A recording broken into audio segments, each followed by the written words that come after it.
What is up, everyone? Welcome to the Virginia's for Sports podcast. Tonight, we have two very special guests joining us. We don't have Kenny, by the way. I get that out the way. There's usually three of us, as you know. PG 50P is with me. I'm Flip, and Kenny is off doing other things. But tonight, we have Kerri and Tommy Harrison with us. And first of all, we're honored to have you guys. This podcast we're building this podcast to highlight Virginia sports, right? So people who played here, people who coached here, people who not necessarily were born here, but people who had an impact here in Virginia. And I know both of you are right in that wheelhouse. So thank you for joining us tonight. Thanks for having us. Glad to be here. Absolutely. And the first thing I'm going to say is, Tommy, is the orange UVA or Virginia Tech? It's actually red for my Buckeyes. Ugh. Oh, that's red. Maybe I'm just colorblind. I see red. You see red? Really? Wow. I am colorblind. That's amazing. All right. I'm a Wolverine fan, by the way. He's a Buckeye. Oh, wow. Go Wolverines. Wow. How does that happen? So what went down a couple months ago when they played each other? And I know, Kerri, you probably had Do y'all watch that together? So happy, so happy. Tommy, you have nothing to say? Come on now. Well, I'm a Buckeye, and I admitted to her dad, who's a diehard Wolverine, that they definitely were the best team in the country this year. Okay. This year. They were the hands down the best team in the country. Yeah. No, this year. This year. And I like how you keep adding that. And look, I don't blame you, because usually in the last 10, 12, 15 years, it's been Ohio State, but, over Michigan, whatever. We're Correct. a Virginia sports podcast, so we can't go there. So we'll leave that alone. I was kind of doing the Virginia Tech, because Paul's a UVA guy, and his son goes to Tech, so he's kind of torn. Not really. My money goes to Tech, so I'm all about Tech. That makes sense. So, guys, let me get this started by asking you both to give me, and ladies first, obviously, chivalry is alive on this podcast, kind of a 3 or 4 minute elevator speech about your career. And when I say elevator speech, I think both of you guys have had a long career, right? We could do a 5-hour podcast, right? So, but I want to know, I guess, basically, when did you start playing the sport that you now instruct? Where did you play it? And where did you end up getting to with that career? And Kerri, I'll start with you.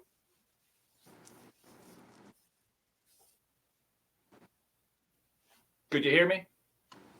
Okay, so kind of my condensed version of that would be I started playing when I was 5 years old, playing fast pitch, being around the game, because my dad actually played men's fast pitch. And that the men don't play as much anymore. It's kind of died out. But so I grew up around the men playing, and had a passion to play, and played at New Kent High School. And my story about pitching was my passion, was to be a pitcher. And everybody that I went to always taught me about speed, like throw hard, throw hard, throw hard. And it was like I didn't get a chance to pitch until my sophomore year in high school at New Kent. And when the light switch went off, it went off. But after I left New Kent, I then went on to Lynchburg College to play basketball and softball. Was able to play 2 sports. And it was good. It was a great academic school for me at the time. Athletically, I wasn't super happy. So I transferred to CNU. We were nationally ranked in basketball and softball, and was able to play there. I was the first Hall of Famer at CNU, and the first All-American to play there. So it's really exciting to see now that CNU won the national championship in softball this year, which I'm really proud of that, my part of the alumni. So anyway, so that's where I went to CNU. So wait a minute. You're a 2-sport athlete, obviously at a high level 2-sport athlete. Which one's your favorite? I mean, because I'm a big basketball guy. I didn't know that. So I love basketball. Yeah. I mean, I grew up going to 5-star basketball camp and playing all through, my middle school and high school years. And I was a 3-sport athlete, actually. What's that? With all the William. Oh yeah, we grew up going to the William Mary basketball games, so that was a huge passion for our family to go to those games, and the men's games, of course, not the women's. But yeah, I played basketball, and it was just kept me in shape. And yeah, I'm a big advocate for these young girls that I teach today to play multiple sports and not just stick to one.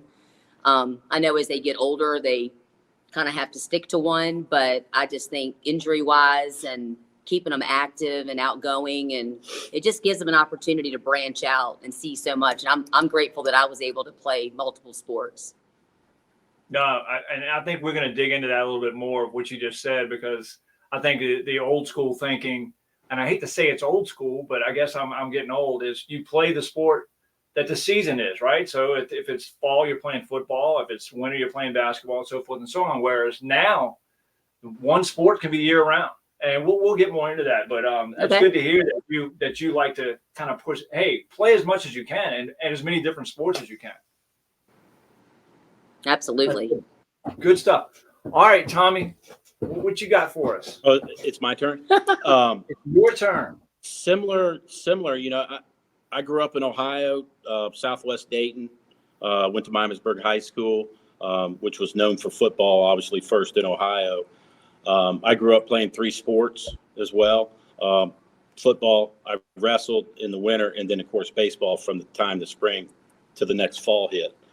I had a pretty good high school career, always dreamed to go to Ohio State, didn't want a red shirt. Dayton come calling after the high school Ohio All-Star game. Hey, we want to give you a scholarship. I want to play right away. They give me that opportunity. I went to Dayton, played there 4 years, heard everything about the draft. You're going in the top 10 rounds, blah, blah, blah. Didn't happen. So what I did is me and my buddy, we went down to Florida and went to every tryout camp we could hit. Well, I went to the first one I went to was the Atlanta Braves. So we were down in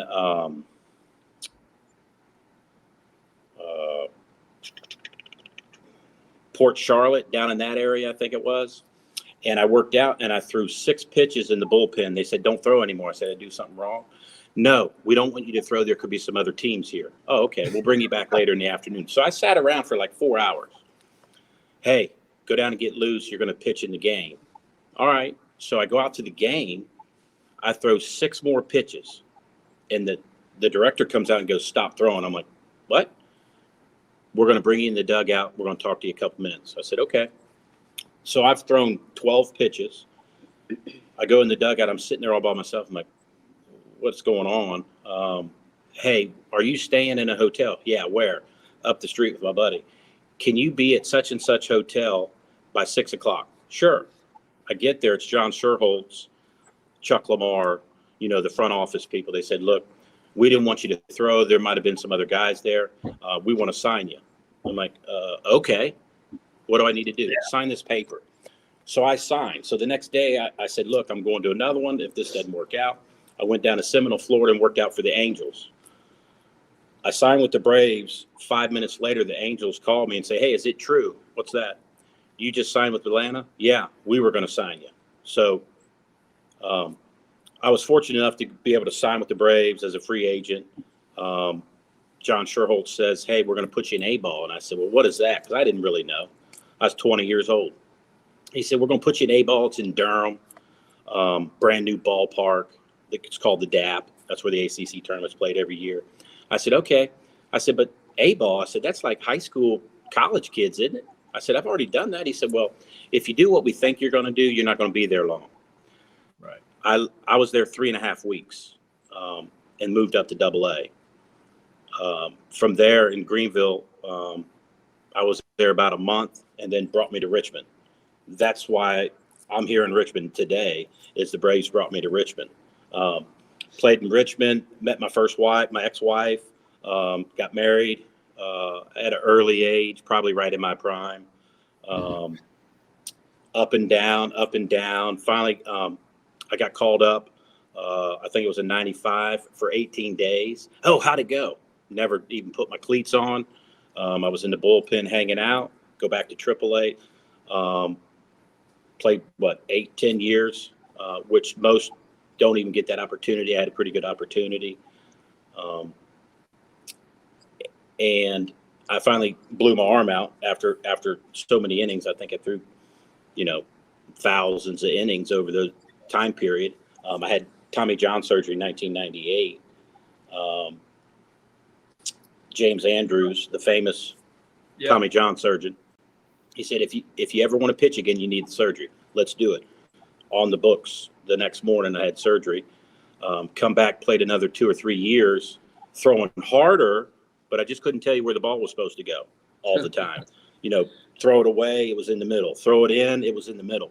And finally, I was in AAA, and I told my wife at the time, I said, look, if I get on this road trip 18 days, I'm good for the year. But something was telling me in my stomach as I got through the carport underneath in the stadium at the Diamond, Harrison, I need to talk to you. That was it. Randy Ingalls, my manager at the time, he was the third base coach when I was in A-ball 10 years previous. And we talked for probably 2 hours, and I said, I understand. It's run its course. I was the baby on the team back in 94, 95, and I was the old man on the team by the time I got released. So, a great opportunity. And then, of course, I got done playing pro ball. I got into high school coaching, and, I've been doing camps and things like that since I've been playing here in Richmond, doing, pitching camps. So here I am. So before I go into the next question, I've got when you tell me that story, it prompts me to ask another question. You were in the Atlanta organization when probably the greatest rotation ever was in Atlanta. How did you get to hang with those guys? Did you get to learn in the 90s? They were the best organization in baseball. Yeah. Bobby Cox and Leo Mazzoni, incredible. Sherholtz is the GM. I was behind 4 Hall of Famers. Yeah. So I was like a 4A players, if that's how you're going to rank it. I was the guy that could be in the big leagues, but they didn't need me because they got 4 Hall of Famers. So let's keep him in AAA as an insurance. I was an insurance policy. Yeah. I was like, can I get in a trade? I'm not signing. I'm not coming back next year. Can you get in a trade? Can you box of balls, couple fungos, cash? They wouldn't trade me because I was eating innings, winning games. Maddox, Glavine, Smoltz, Kevin Millwood, who was my roommate when I was in AAA, Steve Avery, Smith. I mean, there was some Mark Wohlers was there. My catcher in AAA was Eddie Perez. Now he's first base coach, I believe, in Atlanta. So it's, if I was with any other organization, I'd probably had 8 years in the big leagues. Yeah. I've heard that from many scouts that I see coaching high school ball now. They're like, "You're wasn't with the Braves?" Yeah. They had inquiries about trying to get me, but they just wouldn't unload me, which is, I get that too. It's a business. It's an insurance policy, but it's an opportunity I had. Well, think about that. So you right place at the right time the day that you threw the 12 pitches. Yeah. Right.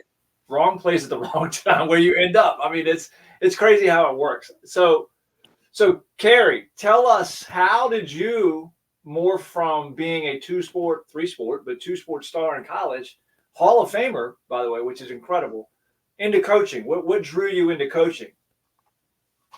Wow. Good question. I graduated high school in 1991 from New Kent. Went on to Lynchburg, like I said, in CNU. And there were parents in the surrounding areas in New Kent. And by the way, when I was playing ball, I used to have to travel everywhere to play. There were no organizations. New Kent didn't have rec ball, I had to go to Sandston, and then I went on to play travel. So we had to travel everywhere. But just growing up in, I just lost my train of thought. Happens to me all the growing time. up in New Kent, parents would ask me, will you work with my daughter? Will you teach my daughter? So an hour lesson for free turned into, okay, well, I'm going to do an hour lesson for $10. Okay, well, an hour lesson. And then here we are now, 33 years later, me still have a business. I have a business now. That's how I got started teaching kids. And in the summer, after I come in from college, I would teach these young people, and then it just escalated and it just kept growing and growing. And, you know, I always tell people I really don't have to advertise because I have a waiting list to get in. I'm doing 80 plus lessons a week now. Very blessed. Don't take that for granted at all. I love teaching the game. I'm working with hitters, pitchers, you know, because I was a pitcher that hit and actually, you know, sliding, diving, playing other positions. So I love teaching the whole game. No, that's awesome. PG, you got something? Tommy, were you a pitcher that hit as well coming up? Oh, I played the outfield when I was in high school, American Legion ball. They didn't have travel ball back then. I'm 52. If you were a pretty good ball player, you made the Legion team. Now there's so many travel ball teams, it's, you know, kind of watered down, but you played against the best of the best in American Legion. I don't even know if they have American Legion now, honestly. It's kind of depleted, but Yeah.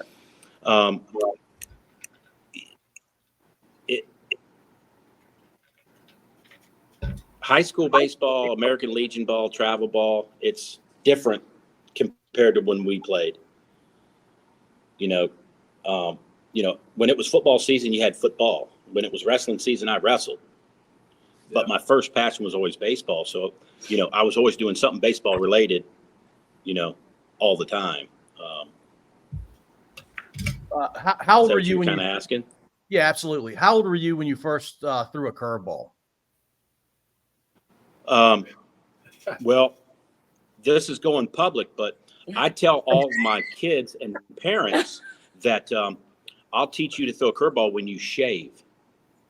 Right. Because sometimes you're learning the breaking ball, and it's one thing to learn it the proper way, and it's another way to learn it because it looks funny and it makes batters bail out of the way. I threw a breaking ball when I was 8. I was considered the guy that had the rubber arm. Hey, can you pitch today? Yep. What about tomorrow? Oh, yeah, I feel good. So I pitched all the time. And then in high school, we played Tuesday, Thursday, Saturday doubleheaders in high school. They don't even do that in Virginia. And I would pitch Tuesday. I would relieve on Thursday and start one of the games on the weekend.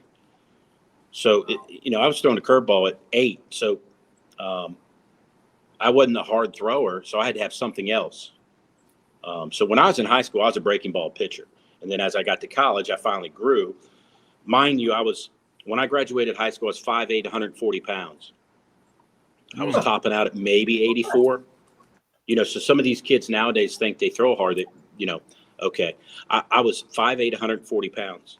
When I went to Dayton over the summer I was playing, I went from 84 to 93 in a summer because I finally went to 6'2", and I went to about 180 pounds. So I was a late bloomer maturity-wise. Yeah. So that's why I always preach it's not how hard you throw it, it's where you throw it. But back to the curveball, I don't teach the breaking ball to kids that aren't ready, but it's always do as I say, not as I do. Well, when you say you can throw a curveball when you're shaving, I mean, some kids don't shave until they're 18. Some kids shave when they're 13. Is there a general age, or do you really mean the shaving thing? That's just a figure of speech because everybody wants to learn another pitch. The repertoire goes fastball, changeup, something else. Okay. I know people all the time is like, hey, when can I throw the knuckleball? No.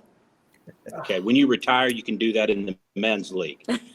But the sequence goes fastball, in and out, up and down, two-seamer, in and out, up and down, changeup, both sides of the plate, and then something else. So nowadays, the big pitch is the slider. Well, if you don't throw it right, you're hurting your arm.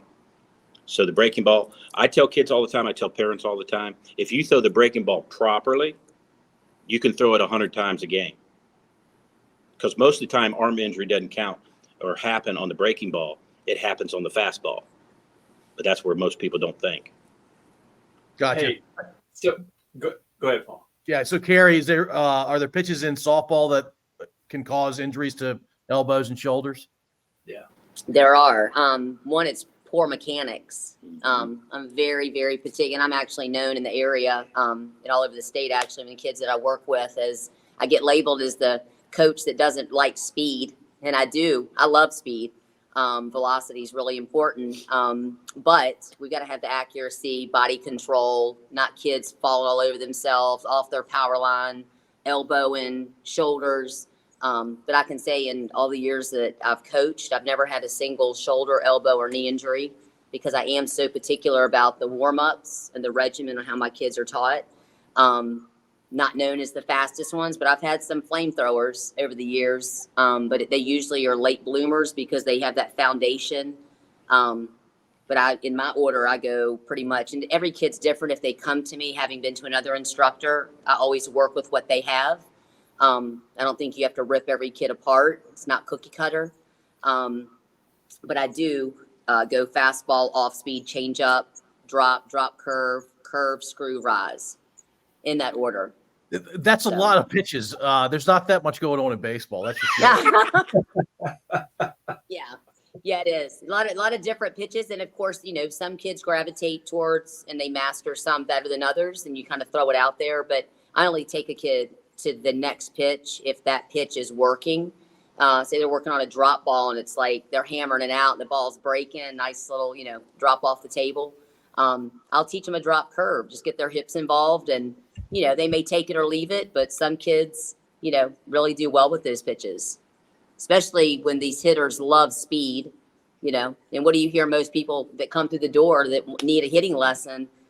I really struggle with, slower pitching. It's like, that's what the hitters, I'm like, please don't ever tell a college coach that you struggle with hitting because you can't stay back on a slower pitcher. They're just going to throw you change of speed pitches, not constantly. So, yeah. Last thing for me, Kevin, then you can go back in. I watched junior at Midlothian softball pitcher, and I played through American Legion ball. I could have been a Division III baseball guy if I went that route. And so I saw a fair number of pitches, some really fast fastballs and some really good curveballs and changeups. But this young lady had the best changeup I've ever seen in my life. The Midlothian. Haskell. Yeah. Yeah. Going to Florida State. Yeah. She's a good one. She's been on this podcast. She's a great young lady. Young lady. What a changeup. The most unbelievable changeup I've ever seen. Lock a batter up in a heartbeat. I like to call it a Mickey Mouse changeup. Mickey Mouse. It's like, I went to Mid-Low Clover Hill. She was pitching, and it was like Pedro Martinez back in the day, that Mickey Mouse changeup. I mean, it was filthy. Yeah. She could tell you it's coming and you're not hitting still can hit it. Yeah. She's developed that pitch. It's really good. Especially when it changes planes. Yeah. It's really good. Right. Yeah. That's awesome. That's awesome. Well, it's funny, and since we're name dropping, Haley Butler, who's also a friend of the podcast, who's going to be on. See, now, would you consider she's a flamethrower too? Is she not? Or oh yeah, she's doing well. It's just unfortunate. She's at Verona, high academic, and it's just it's just one of those things. And where she's in school, and if she was playing probably for any other school that had a little bit more depth behind her, it'd be really helpful. But you know what? It's good leadership, and coach her constantly on that leadership role. And I think it's really allowed her to grow and mature, taught her some patience. But, getting those strikeouts, her numbers are crazy. She's striking people out like 17 strikeouts and losing 8-3. I'm like, what? How'd that happen? Yeah. So, she's a good young lady. Amazing family, too. So absolutely. So you just touched on something that I wanted to ask too. So what are some of the things that both of you, I guess, teach kids outside of just the mechanics of pitching? Because it's, for instance, you just brought that up. Haley's striking out 17 people and still losing 8-3. She's got to be able to compartmentalize things on the mound and make sure she stays positive and be a leader. What kind of guy? Like, if I'm sending my kid to you guys, what kind of things are you teaching them? Well, that's actually what, it's amazing that we're able to coach and teach coach, but we instruct side by side, and it's amazing because our philosophies are so similar.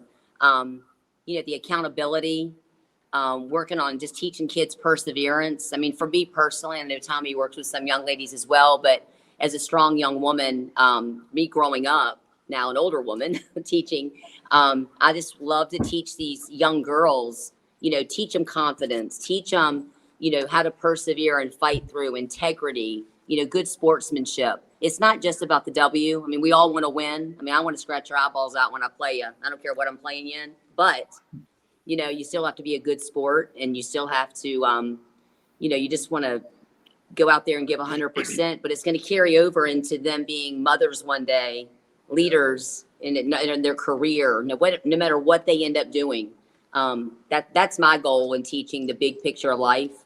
It's not just softball. That's just a small part of the picture. Yeah.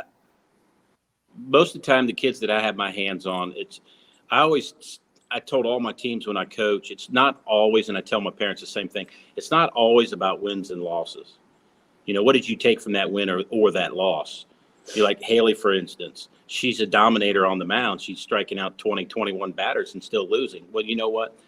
Her character speaks volumes, you know? So not only are we teaching, you know, the fundamentals of pitching and hitting and fielding and in the game, but you're also teaching life lessons that they're going to take forever, you know, because not everybody gets those life lessons in the house or at school or wherever they're at. Not everybody gets those. Right. So we're not just instructors. We're like counselors. And, you know, there's days where, you know, you had a bad day, you know, mom yelled at you. Well, you didn't take the trash out. That doesn't mean you can't come in here and get your work done.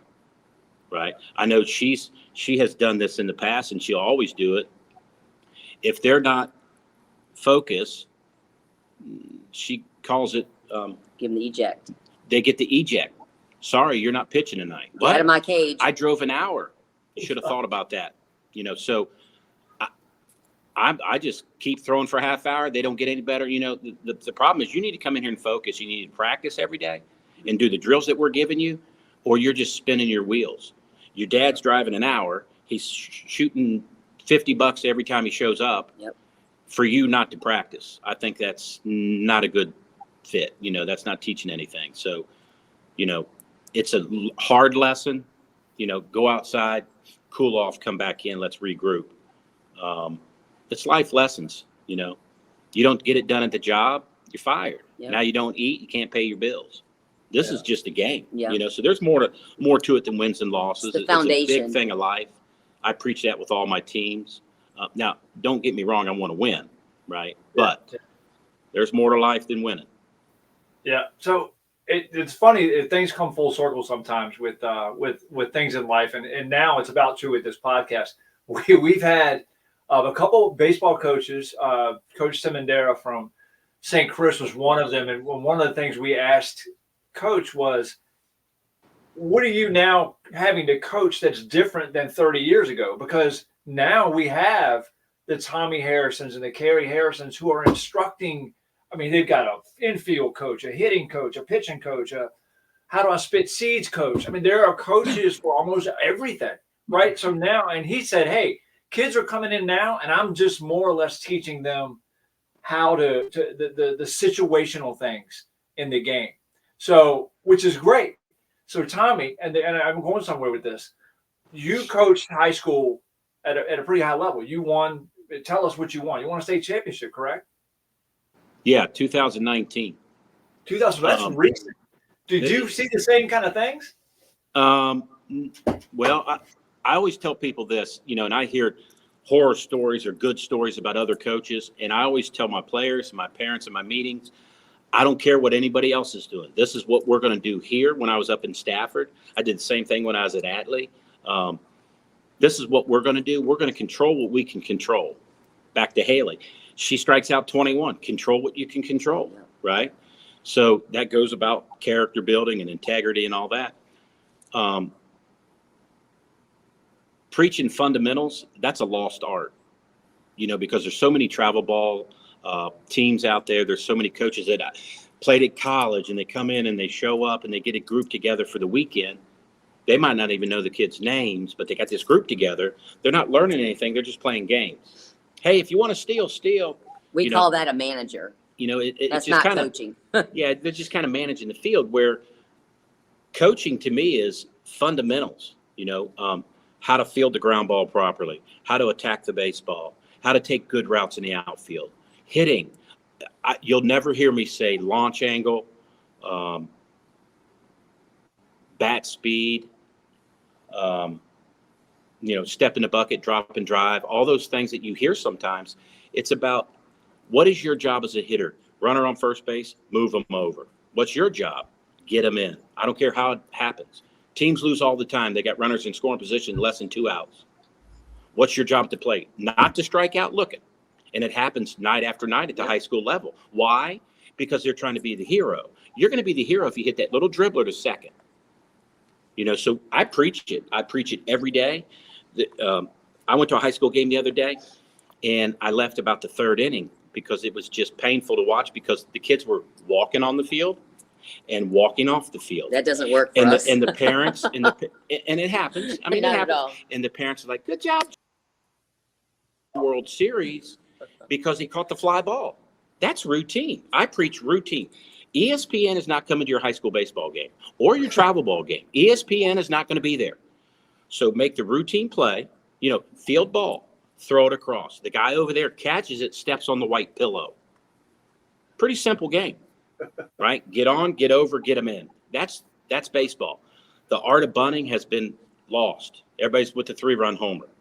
Yeah. We won the state title 2019.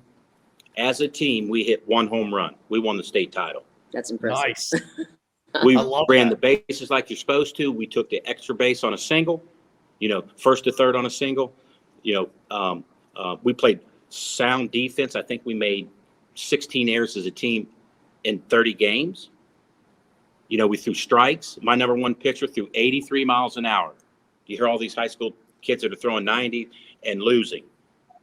He was 11-0, player of the year. He threw 83. Why? Because Hold he on could a throw second. every pitch at any count. Hold on a second. Did you just say that your team won the 30 games in a season, won the state championship, and they hit 1 home run? 1. And it was a Was wall it inside the scraper. park home run too? No, we played up in Potomac in a spring break tournament. The field was 280. I thought it was a line drive off the wall for a double. It went right over the fence. And that was it. No more That home was it. runs. 1 home run. Because That is we hit amazing. the cage, we think hit the ball the other way, use the big field, Backside. Yeah. backside hitting. That's a lost art. Yep. Just think if you Yeah. did that in the big leagues. One of my favorite players in the game right now is Mike Trout. He hits solo home runs because nobody gets on in front of him so he can hit the 3-run homer. He hits Right. solo home runs. You know what I'm saying? So good job. You hit 40 home runs, but they're all solo shots. But Right. he's one of the best players in the game. And it's a shame that he doesn't have people in front of him. Yeah, I think So at one I point preach this the was- fundamentals. We do it the same thing. We're doing instruction in here. You know, we're going to do the basic stuff. Well, I want to hit bombs. I want to throw harder. I tell dads all the time, I got the cure. Take your son home. Take your son home. Tell him to take a nap for 5 years. Come back and see me. Mm. He'll be 5 years older. He might throw harder. You know, because I've never seen a 100-mile-an-hour ball 4. That doesn't win games, right? Ball 4 does not win ball games. Or girls that airmail it. You just, you know, they threw it hard off the backstop, and everybody wants to talk about speed. I think that's great, but we got to be accurate. Because I umpired high school and college. It's like I've hit it from every angle, and you know, you got to be able to place that ball and put it where you want it, and accommodate the umpire's strike zone. Correct. It's a lost art. You know, Greg Maddox, one of the best players ever. Okay, he could throw it 94. He didn't have to. He was going to tell you, hey, I'm going to throw that little backdoor sinker, and it's going to be 84. And the hitters couldn't hit it. Yeah. One of the best players ever. One of the best pitchers ever.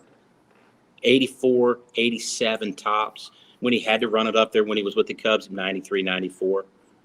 Nowadays, everybody throws 100. How's that working out? Arm surgery. High school kids are blowing arms out left and right. You know, how many pitches is too many? I don't have the answer. I don't think anybody does. But the overwork and trying to throw hard is putting a lot of stress. Bodies aren't ready to do that. So if nothing else tonight, this has been great, by the way.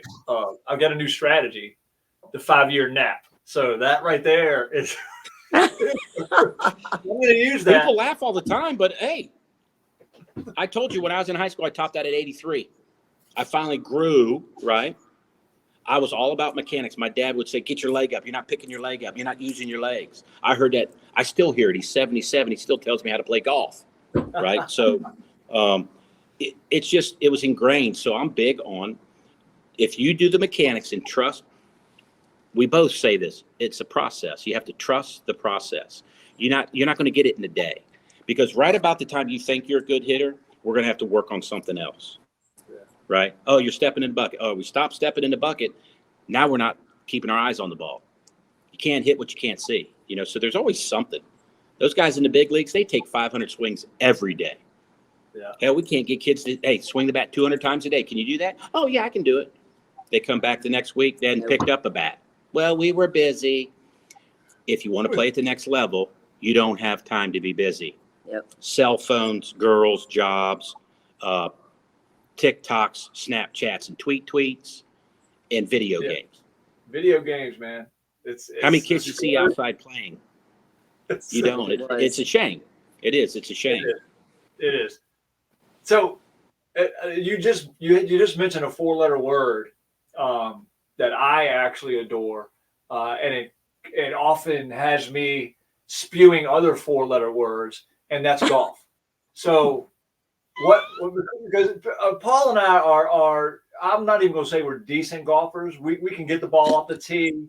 We can find it usually, and we have a good time out there.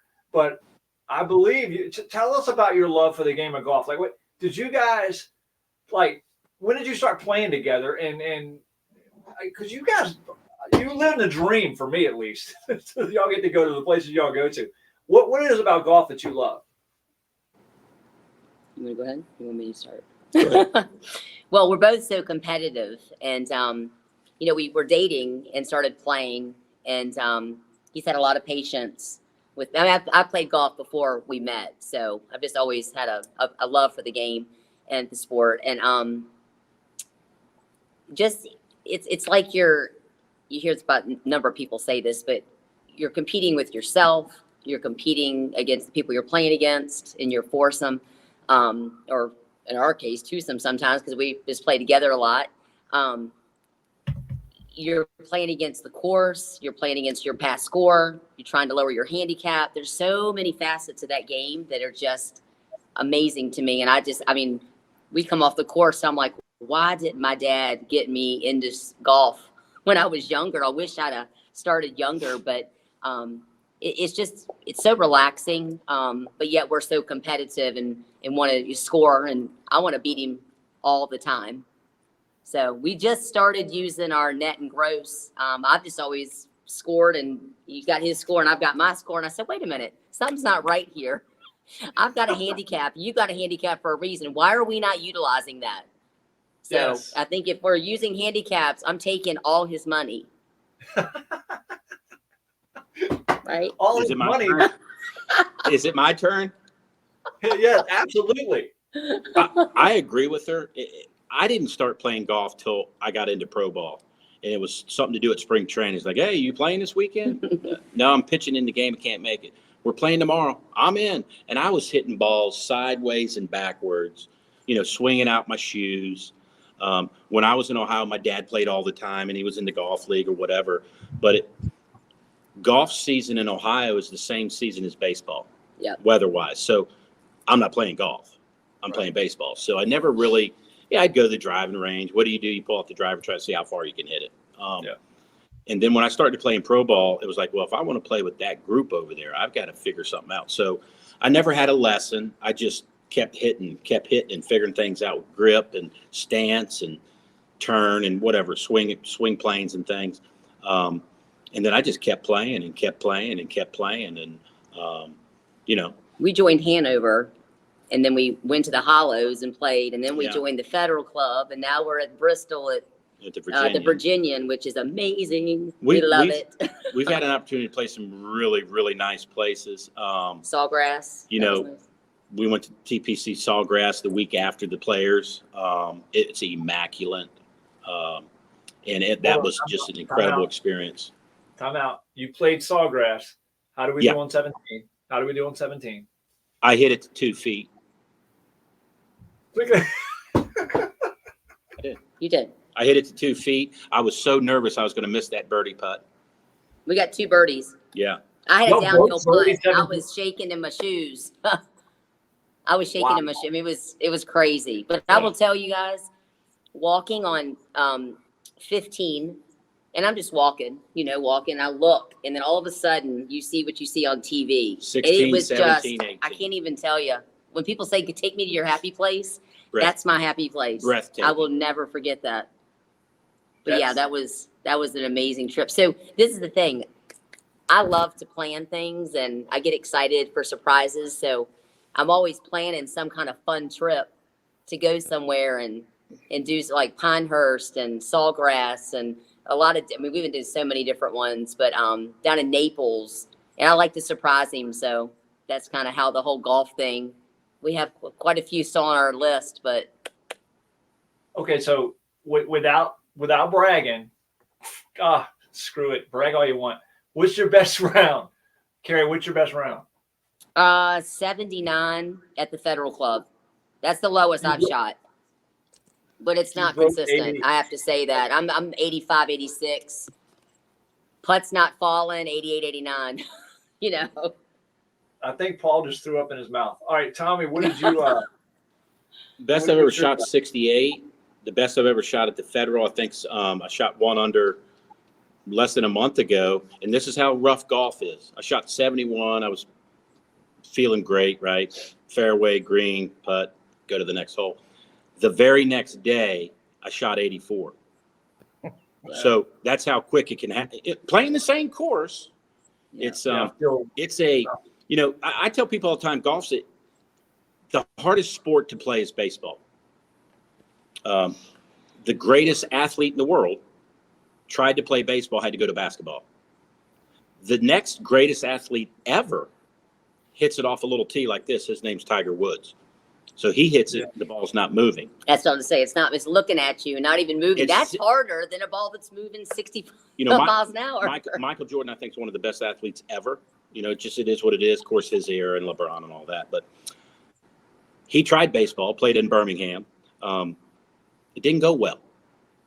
The ball that's moving 95 could be at your head, could be on the outer half. A little difficult. So he went back, and did what he did in basketball. I think it was good for the game that he did that. But Tiger Woods,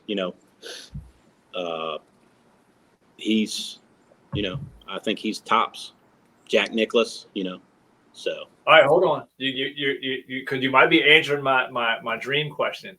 But before we do that, it was just to follow up on what you just said. I think they asked one of the 5 greatest athletes I've ever seen, and I have seen him play both football and baseball, Deion Sanders. What's the hardest thing to do? And he said, hit a baseball. Not even close. Not even close. So Hey, can I tell you a quick story about Deion? Please do. I'm in AAA. He's with the Clippers, Yankees, AAA. I'm at University of Dayton. So we had an off night. Coach says, hey, let's go up to the Clippers, 45-minute drive. We all go up there as a team. We're watching the Clippers. There's this little black guy batting leadoff, little slappy lefty. I'm like, geez, look at this guy. Gold everywhere, right? He hits a little loop and line drive over the shortstop. This left fielder and the center fielder converge on it. They miss it. It goes off the wall. Karam's in the center. He hits first base. He hit another gear. I don't even think his feet hit the ground. Stand up inside the Parker. Wow. Okay, Neon Deion. Now I'm playing pro ball. I got an off night. My manager says, hey, I'm in Beaumont, Texas. He says, hey, the boys are going to Houston. You want to go? I'm in. We go up there. We sit behind the plate in the dome, the Astrodome at the time. They're playing, my favorite team is the Reds. Jose Rio is the pitcher. Here comes Neon Deion, does the same thing in the dome, inside the Parker. So he is probably up there, one of the greatest, to be able to play 2 sports and do it well. Yeah. Bo Jackson, I never really got to see him play, but he's incredible. It's a shame that he got hurt on that long run against the Bengals on Monday Night Football. So there's been some athletes. Absolutely. We've been fortunate enough to be athletes ourselves. And, I tell people all the time, why do you instruct? Why do you coach? To me, I want a kid to have an opportunity that I had. Yeah. I coach because I want to hold kids accountable. I love that. She does push-ups in her cage. My kids don't. We do. We don't do push-ups. We hit. We do. Okay. We get reps. He does one push-up. We do it in increments of 10 or 20. You better wake up. So that's a great segue. So Kerri, I need to know a little bit more about your other passion, Yeah. which is bodybuilding. If I'm right, it's not Yes. fitness. Are you trying to tell us about it? Because I know you've done it in the past, and it All sounds right, like so you can do it again. yeah, I've always loved to throw around weights. I started lifting actually when I was in high school. My dad was a state trooper, a Virginia state trooper, and one of his buddies, Dave Johnson, who was a trooper with him, was into weightlifting. And my dad was like, you got to get prepared for softball and basketball in college. So I'm going to put you with Dave Johnson. So started lifting with him at American Family when it used to be up on Cox Road back in the day. And I went to college at Lynchburg and just started lifting with the baseball players. I was like one of the only females in there. I'm like wanting to lift, and I've had this passion. So all these years later, and I still was in the gym, and I worked at American Family, and always like to stay in shape. And I started, actually was going through a divorce, and got heavy into the gym, and it was good therapy. And a girlfriend of mine from high school, Christy Simmons, who owned a gym down in the New Kent area, she kind of went, and I kind of picked her brain about competing. And I said, I'm going to do a bodybuilding show by the time I'm 40. Okay, so this is, I was 36, 37. And I said, I'm going to step on stage. Well, I drank the Kool-Aid and, caught the bug and got addicted to it. And just the competing is just such a high for me. And it's, I love the transformation and the hard work. I find that it carries over in teaching my students because, now they have a high level of respect for me because they know that, I'm sitting here preaching to them. You have to practice and you have to put your time in. And, I can't just say, well, I'm going to sign up for a bodybuilding show and just step on stage. I have to diet, train, everything, posing, practice, all of that. So I did it by the time I was 40. And then you actually went with me to Miami to nationals. That was a complete eye opener. I was in the open division competing against 20-year-old women. I'm like, oh my gosh, and I'm 40, right, at this point. So then fast forward, I still lifted some, kind of stepped away from it a little bit, the competing aspect. And I said, I'm going to do one by the time when I turn 50. So I started training, hired a coach, and we trained for a year. We were at the Army-Navy football game. We went to that. And on the way back, I was in the truck and I said, hey, I want to compete again. Will you support me? Are you cool if I do? Because it's a big commitment family-wise, and it's a lot to buy into it. And he says, absolutely. So like everything else he supports me in, he supported me in that. And now he's in the gym too. And I qualified for nationals. So I actually ended up doing 2 shows. One I did to qualify for NPC. Nobody showed up. So the competitive person in me was like, wait a minute, I gotta have some competition here. So I did a show the following week, came in second out of 4. And I'm 50 and the other girls below me were 35. So one girl that beat me was 35, me and then 2 younger girls.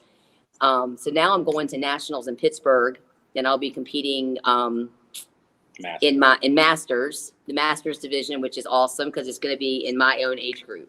So I'm pretty stoked. I got 10 weeks. 10 weeks to count down. That's incredible. That's incredible, man. That's a lot of sacrifices. We only get one cheat meal a week, meal preps. It's pretty hardcore. It's a lot more than you think. Like I got to go home tonight and do an hour and a half of cardio. Oh my gosh. We won't keep you much longer. That's crazy. Yeah. That was awesome. It's all awesome. Good. I don't sleep. You don't sleep? You got too much going on. How can you sleep? I know. All right. So last question, and I want both of you to answer the question. We're going to center around golf because we all love golf. I want to know what your dream foursome is, and I guess that means the other 3 because obviously you'll be playing as well. So, and Kerri, we'll start with you. Who, if you can, and this could be anybody, dead or alive. It doesn't matter, even if they don't play golf. If you just want, I don't know, Ronald Reagan to be one of your foursome, that's fantastic. Well, what would your dream foursome be? Okay, so first I would say Jesus. I want him to be on my team. Okay. Because then, of course, we need any kind of good putt or any kind of thing to fall, it's going to be in our favor, right? But anyway, I would have the Lord with number one. Number two, I would have Arnold Palmer, kind of old school on you right there. And then I would have Tiger. And if one of those didn't want to come, then I guess it would be Tommy. Oh, I would get you. Thanks. That's my You're foursome. like, Tommy, I'm gonna go play golf with Jesus. I would get you in, but Tiger and Arnold playing. By the way, Jesus playing golf, is that a hole in one on every hole, Paul? Absolutely. Can't go wrong. See, he's always with us, so he doesn't have to be on the foursome. That's right. That's true. That's a good point. So my foursome would be obviously myself. I like to play with Tiger, obviously. I said Annika Sorostan, who's probably one of the greatest female golfers ever. And if she wasn't available, of course, Nelly Korda, Roy, or Jack Nicklaus would be my nice. If you're going to play a round of golf, you might as well play with He said four. the top. I know. If Annika couldn't make it, then Jack could be available. So, look, that's a great, Tommy. That's awesome. You're getting all kinds of great tips. Maybe you're watching the greatest players of all time.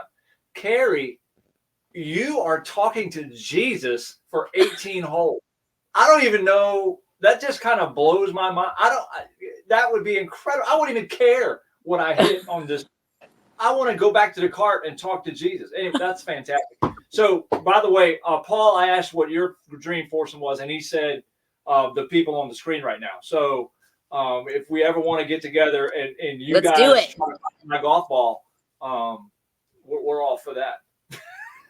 all for it. Sounds good. We try to play every weekend. Yeah. Good days or bad days. You're going to have good or bad. You can still go in and eat lunch afterwards. That's right. I hear you. If I wasn't at a ball field every weekend, hey. But the summer's coming. The summer's coming. Yeah. Well, we've been on that ball field for years and years and years. And, there's days when we probably miss being on that ball field, but then we really don't. We've done it for so many, but hey, I have my summer camp coming up too, which is huge. We're super excited about this. Year 22. 22 years. It's amazing. But we have Virginia Tech, Emma Limley. We have UVA, Eden Bingham. We have Maddie Gordon here from Virginia that's at Penn State. Rachel Castine. We have a lot of local girls too that are coming. So we're pretty stoked. And this is all on my website and all that good stuff. So I'm excited. What's Haley's actually working my camp. I saw that. That's awesome. What's the website? Right now it is, because I had some issues with my website this year, but it's aafastpitch.com. So all American, but it's aafastpitch.com. Yeah. Okay. And they have a registration form. Well, It's amazing. It's at Dumbarton Complex. We've done it there for now, like I said, 22 years. And 3 days. it's a 3-day event. And we have, rain or shine. And we also have guest speakers that come in. A lot of my past coaches from past years. We do devotions, share the Lord with the kids. And we do slip and slide, team builders. It's just a great week for the kids to get in there and learn skills and be around these collegiate athletes and just amazing female role models. It's incredible. Not just because it's my camp, but we put a lot into it. And, Tommy's a huge helper in that, make that a success. What's that? Pitching demos, hitting. Yeah, we do pitching and hitting demos as well. So it's nice for the girls to see that. I love it. Thanks for sharing that for sure. That is incredible. Now, how can we or everyone get in touch with you guys on social media? So, obviously Facebook, we have our own personal Facebooks, Tommy Harrison, Kerri Harrison. Then, I have an Instagram. He's not into that, but mainly just Facebook for the most part. So many of these people, this young generation's coming through with all these reels and all these. I'm like, I'm so busy teaching lessons. I don't have time. I don't know how these people have time to do all that stuff, because it's like, it's so time consuming, but it's fun and neat to watch them. Yeah. TikToks and Snapchats and We're just old school. We just Yeah. get in there and teach, and like we don't have time to video everybody. It's like So- it's like Groundhog Day. We just grind. Yep. We wouldn't have it any other way. Kerri, it's not time consuming for them because they've been doing it since they were 3 years old. I guess. Woo, That They're is- like that rolling. is a true statement. that's true. I get helped all the time on the computer at school. Well, I think when you just mentioned Instagram Reels, literally I can get caught up in those things for about an hour and just laughing. They're incredible. I love them, People are, but I'm not Yeah. doing them. hey, it's incredible. Well, hey guys, thanks for being here tonight. This has been awesome. We loved having you. I hope people go to your website, come to your camp, or sign up for instructions because what you guys have outlined and laid out is incredible. And I think it's awesome what you're doing for the youth, really, of this generation, because some of what you're teaching, all of what you're teaching, but some of it is really needed. A lot of the stuff that you guys have laid out is really needed in the youth these days. So we appreciate it. Well, thanks for Awesome. having us. Thank you so much. Good to Enjoyed meet it. you guys. Nice to see Thank you. you. Thanks, y'all. Thank you. Bye-bye. See ya.